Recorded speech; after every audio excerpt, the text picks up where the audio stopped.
सत्यजित दास এই লৌଡ଼ି নৃত্যটি বেশ আকর্ষণীয় ହୋଇଥାଏ କାରଣ ଏହା ଏକ ରାଜ୍ୟସ୍ତରୀୟ ଲୌଡ଼ି ଉତ୍ସବ ଅଟେ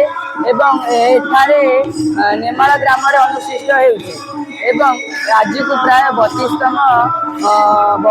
ବର୍ଷ ପୂରଣ ହେଲା ଏବଂ ଏହି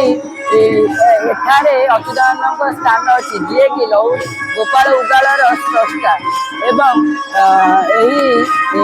କାର୍ଯ୍ୟକ୍ରମକୁ ଆୟୋଜିତ କରୁଥିବା ସମସ୍ତ ବ୍ୟକ୍ତିଗଣ ତାଙ୍କ ଅମୂଲ୍ୟ ସମୟ ଦେଇଥିବାରୁ ମୁଁ ତାଙ୍କୁ ପାଦ ତଳେ କୋଟି କୋଟି ପ୍ରଣାମ ଏବଂ ଏହାକୁ ଖେଳିବା ଦ୍ୱାରା ଆମକୁ ବେଶ ଆନନ୍ଦ ଲାଗେ ଏବଂ ଏହା କେବଳ ଆମର ନୁହେଁ ଆମ ବାପା ଜେଜେମାନେ ବି ମଧ୍ୟ ଖେଳି ଆସିଅଛନ୍ତି। ମୋ ନାଁ ସୁକାନ୍ତ କୁମାର ଦାସ ମୁଁ ଜଗତସିଂହପୁର ଜିଲ୍ଲା ଯୁବ ଯାଦବ ମହାସଭାର ସମ୍ପାଦକ ଆଜ୍ଞା।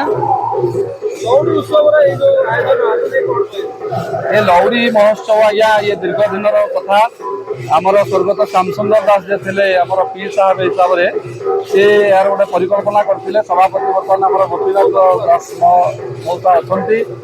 एवं समस्त प्रलोचन ये अनुष्ठान चले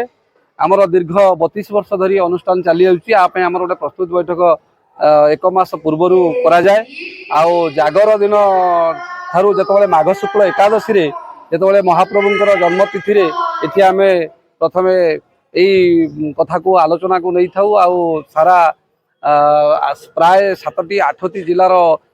लौड़ी कलाकार माने आसी ए योगदान दे था 5 दिन धरी ये लौड़ी महोत्सव चले आपण मैंने देखिपे पूरा छोट छोट पिला आबाल बुद्ध बनिता समस्ते ये मजगुल हो जाती भ्रम सृष्टि हुए गोपदाण्डर सत्य जमी गोपदाण्ड पालटि जाए नेमाल महापुरुष अच्युतानंद पीठ आ बहुत खुशी लगे ये बहुत आनंदर जिनस ये गोपाल घर कथा गोपाल घर गाथा आपको जिते गाइले सरबनी आज्ञा। प्रभु अच्युतानंद पीठरे प्रति वर्ष राज्य स्तरीय लौड़ी उत्सव पालन करा जाए एठारे एटा प्राय दीर्घ दिन 32 वर्ष है पालित होती आपको देखा ये बहुत दर्शक भी आसती कहीं सते जमी आम लौड़ी खेलटा देखला बेलू आमको जमी लगे आम द्वापर जुगे अच्छू राधाकृष्ण का लीलाटा तो आम तो से समय ये करूँ कि जो लौड़ी भाई माने पिला माने काठी खेल मध्यम जो राधाकृष्ण का लीलाटा को वर्णना करती आम से द्वापर जुग को फेरी जाऊ एवं प्रभु श्रीकृष्ण और राधांकर जो लीला खेला देखी बहुत आनंद अनुभव करूँ पिला माने भी गोटे जमी भक्तिर वातावरण सृष्टि करती जहाँफल कि बहुत खुशी लगे मु भी प्रति वर्ष आसे आपको देखापी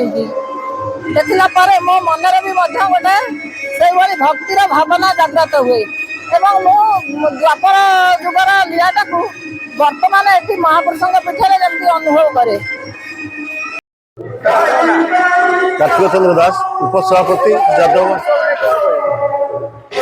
लौड़ी हूँ एक प्राचीन परंपरार कथा जहाँ गवेषक मान मत द्वापर जुगर भगवान श्रीकृष्ण समय ही लौड़ी नृत्य प्रचलित हो आसूसी मत प्रकाश पाए जितेबाला भगवान श्रीकृष्ण वृंदावन को गोवस्था खेली जाऊे से समय संगे जो गोपबाला मैंने जाऊे संग साथ लाभ करने सहित श्रीअंग धूली जादेवा विविध वन फूल सजईदवा एवं विभिन्न प्रकार लीलाखला करवा से सांगर जो बाड़ी नौले गाई गोरु मन को आकट करने परिलक्ष्य करते गोटे बाड़ी सहित आ गोटे बाड़ी बाजू एक निरा नाद ब्रह्म सृष्टि होता और तत्काल से प्रकृति को लक्ष्य कर कला मेघ को लक्ष्य कर बौर नृत्य को लक्ष्य कर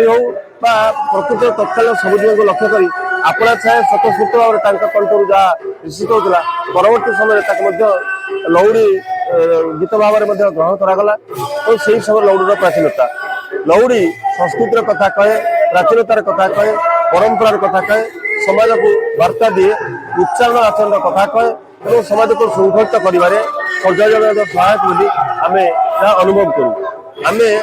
आज को 32 वर्ष धरी राज्य स्तरीय लौड़ी उत्सव अनुष्ठित करुचु महापुरुष अच्युतानंद ही लौड़ी गीत और ग्रंथर रचयिता और से ସମସ୍ତ ସାରା ତତ୍ତ୍ୱ ରହିଛି। ବହୁ ଶାସ୍ତ୍ର ପୁରାଣ କଥା ସଂକ୍ଷିପ୍ତ ଭାବରେ ଟେକ୍ସଟ ପେପର ରହିଲା ଭଳି ରହିଛି। ତାକୁ ଅତି ସରଳ ଏବଂ ସାବଲ୍ୟ ଭାବରେ ଗାଇବା ପାଇଁ ସମସ୍ତେ ସକ୍ଷମ ହୁଅନ୍ତି। ଏଇଥିପାଇଁ ସେଥିରେ ବହୁ ପୌରାଣିକ କଥା ସହିତ ବହୁ ତତ୍ତ୍ୱ ରହିଛି। ସମାଜରକୁ ମଧ୍ୟ ରହିଛି। ଗୋପାଳମାନଙ୍କର ବେଶଭୂଷା, ସେମାନଙ୍କର ଆଚରଣ ଉଚ୍ଚାରଣ ସମ୍ପର୍କ ମଧ୍ୟ ଉଲ୍ଲେଖ ରହିଛି। ଏଠି ଆମେ ଯେଉଁ ଅନୁଷ୍ଠାନ କରୁଛୁ ତାର ପ୍ରଭାବରେ ରାଜ୍ୟର ବିଭିନ୍ନ ପ୍ରାନ୍ତରେ ଯୁବପିଢ଼ି ମାନେ ବିଶେଷ କରି ଉଦ୍ବୁଦ୍ଧ ହେଉଛନ୍ତି। ଯୁବପିଢ଼ି ମାନେ ମଧ୍ୟ ଲଉଡ଼ି ନୃତ୍ୟ ଗୀତ ପରିବେଷଣ କରୁଛନ୍ତି। ଏଟା ହେଉଛି ଆମର ଯାହା ଉଦ୍ଦେଶ୍ୟ ଥିଲା ତାହା ହିଁ ପ୍ରତିଫଳିତ ହୋଇଛି, ତାହା ହିଁ ସଫଳ ରୂପାୟନ ନେଇଛି ବୋଲି ଆମେ ଅନୁଭବ କରୁଛୁ। ପ୍ରାୟ 6ଟି ଜିଲ୍ଲାରୁ 65ରୁ 67ଟି ଲଉଡ଼ି ଦଳ ଏଠି 5 ଦିନ ଅନୁଷ୍ଠିତ ଲଉଡ଼ି ଉତ୍ସବରେ ଯୋଗ ଦେଇଥାନ୍ତି ଏବଂ ନୃତ୍ୟ ଗୀତ ପରିବେଷଣ କରିଥାନ୍ତି। ଏହା ଭାଇଚାରାର ସନ୍ଦେଶ ଦେଇଥାଏ।